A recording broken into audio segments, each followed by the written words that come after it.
And hello, one and all, and welcome to my weekly review for NXT. We're going to take a look at everything that took place on the June 29th edition of NXT. Overall, I thought there were a number of solid things on this week's episode, and there was one huge announcement that I'm certainly looking forward to next week's episode of NXT.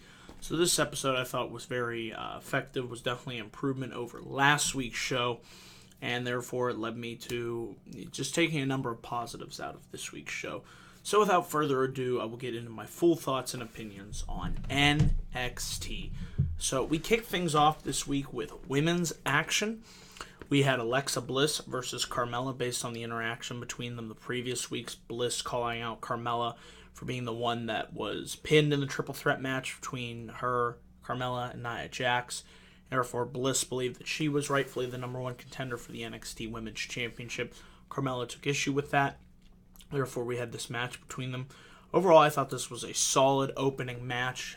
They gave the women plenty of time, like they do on NXT. I'm happy to see. And this was a good fight between Bliss and Carmella. There was a nice Hurricane Rana attempt, but Bliss was able to counter that with a swing to the apron. Also, later on in the match, Carmella was able to hit a standing double knee drop, followed by a back flip knee drop to the gut.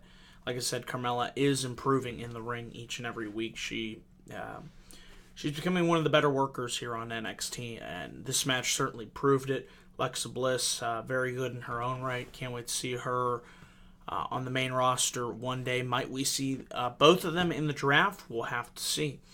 But towards the end of the match, Carmella was able to hit a nice super kick on Bliss, and then she hit the Bronco Buster, and then Bliss was able to counter that with into a sunset flip.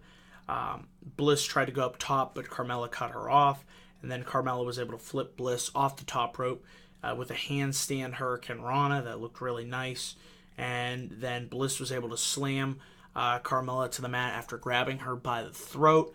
And then Bliss went up and hit Twisted Bliss off the top rope. 1, 2, 3. Alexa Bliss walks out the winner.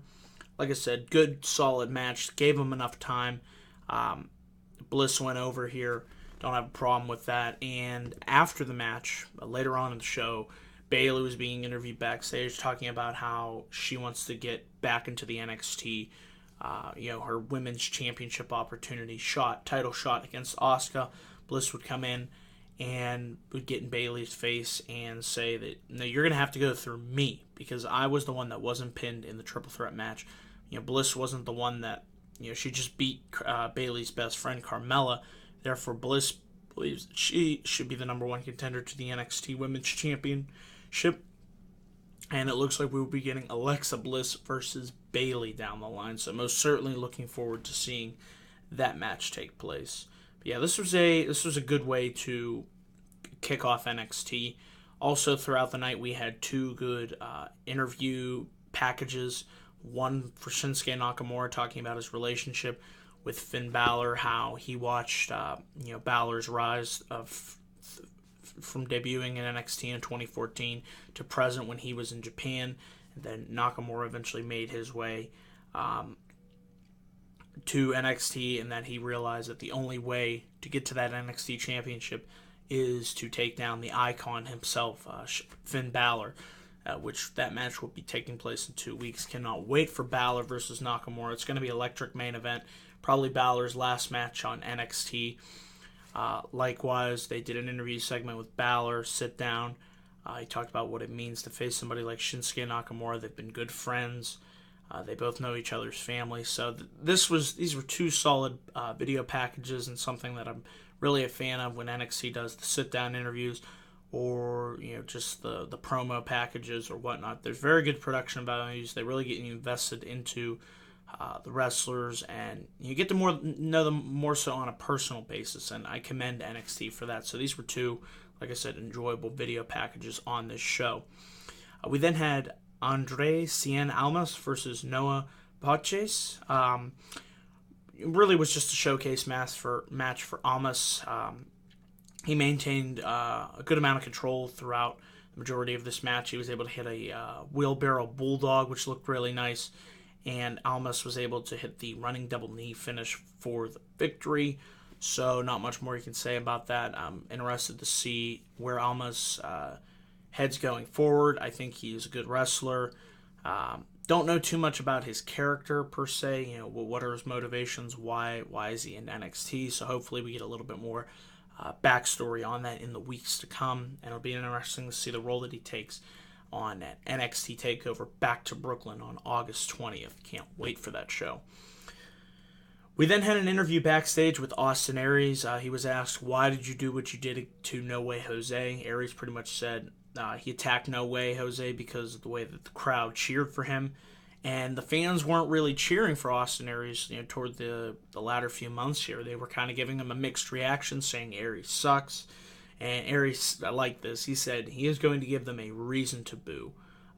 What he does next is on the fans. And he pretty much said, look in the mirror, you're pathetic and whatnot. And heel Austin Aries, I said it was a great time to turn him heel because I didn't really feel he was going anywhere. He had his feud with Baron Corbin. He faced Nakamura. I feel like he hit a brick wall with his character, at least with the how he had been debuted so far in NXT. I felt like a heel turn was necessary, and whether it's here or on the main roster, I feel heel Austin Aries will definitely thrive. So, we'll see where they go with that in the weeks to come. And then after this promo bit, we had our next match, Tommaso Ciampa and Johnny Gargano versus the Hype Bros. Solid tag team match. It was our main event to close out the in-ring portion of NXT this week. Gargano and Ciampa, they are becoming one of my favorite teams to watch on NXT. I was happy when they paired these guys up. They work well with one another, and they just proved to be a formidable tag team that isn't willing to go down without a fight, and it certainly showed in this match. No matter what Raleigh or Ryder were able to do, Gargano and Ciampa were just able to keep comeback swinging. Towards the end of the match, it looked like Ryder was going to go for the broski boot, but Ciampa was able to hit a nice-looking clothesline on him before he could connect with the boot. And then it came down to Ciampa and Gargano, and they hit the meet you in the middle for the win on Ryder. So another strong win for Gargano and Ciampa. So it was a solid tag team match. Good way to close out the in-ring portion of NXT this week. And then Gargano and Ciampa got on the mic and they said that they were the ones who beat the Revival. I think it was 3 weeks ago, I want to say. 3 or 4 weeks ago. Therefore, they should be the first in line for facing the Revival for the NXT Tag Team Championships. However, the American Alpha's music would hit. They would run to the ring and they said the American Alpha that are the ones that are in line for the NXT Tag Team Championships, and that when we beat the Revival, when the Alpha beat Revival, then Gargano and Ciampa can face them. However, the Revival walk to the ring, and they pretty much say that, no, you guys don't call the shots around here, we do. And then when they said that, I knew as soon as that was said, I'm like, William Regal's going to hit the ring, and sure enough, General Manager William Regal hits the ring. He says, Gargano and Ciampa, you will get your title shots. However, the American Alpha are due their rematch first. It will take place next week in a huge match on NXT. 2 out of 3 falls for the NXT Tag Team Championships. The American Alpha versus the Revival. Really looking forward to that match. Should be another tremendous outing between these two teams. Enjoyed their 2 previous matches. They were really solid, damn good tag team matches. So that'll be a stellar main event for next week. And then as the Gargano and Ciampa left the ring, the Authors of Pain would arrive, and they would lay waste. They would devastate Gable, Jordan. However, I did like when Jordan was able to belly-to-back suplex one of the Authors of Pain, so that looked really nice before he got his head taken off by a wicked-looking clothesline. And they were able to hit their finish on both Jordan and Gable, and Paul Ellering stood on the ramp, and that's how we closed out this week's edition of NXT. Overall, like I said, I enjoyed this week's edition of NXT. From the match between Alexa Bliss and Carmella to the tag team main event. It was a solid tag match, to the video packages, hyping up Nakamura versus Finn Balor, to the announcement of the 2 out of 3 falls match next week. There was a lot accomplished within the 1 hour program of NXT, and that's what I appreciate about NXT. They really give you a lot of bang for your buck for that 1 hour program per week. So yeah, if I had to give this week's episode of NXT a grade, I would go with a B-. A B- for this week's edition of NXT. So yeah, guys, those are my thoughts on the June 29th edition of NXT. Let me know down in the comment section, as always, below what you all thought of this week's edition of NXT. I also want to say thank you to all my returning and new subs. I'm only 3 subs away from hitting 200 subscribers, so thank you for all those who continue to watch and support this channel, because without you, this would not be possible. Also want to get in a plug for the upcoming video that I will be doing with Robbie One Kenobi tomorrow, live on Google Hangout at 10 p.m. Eastern.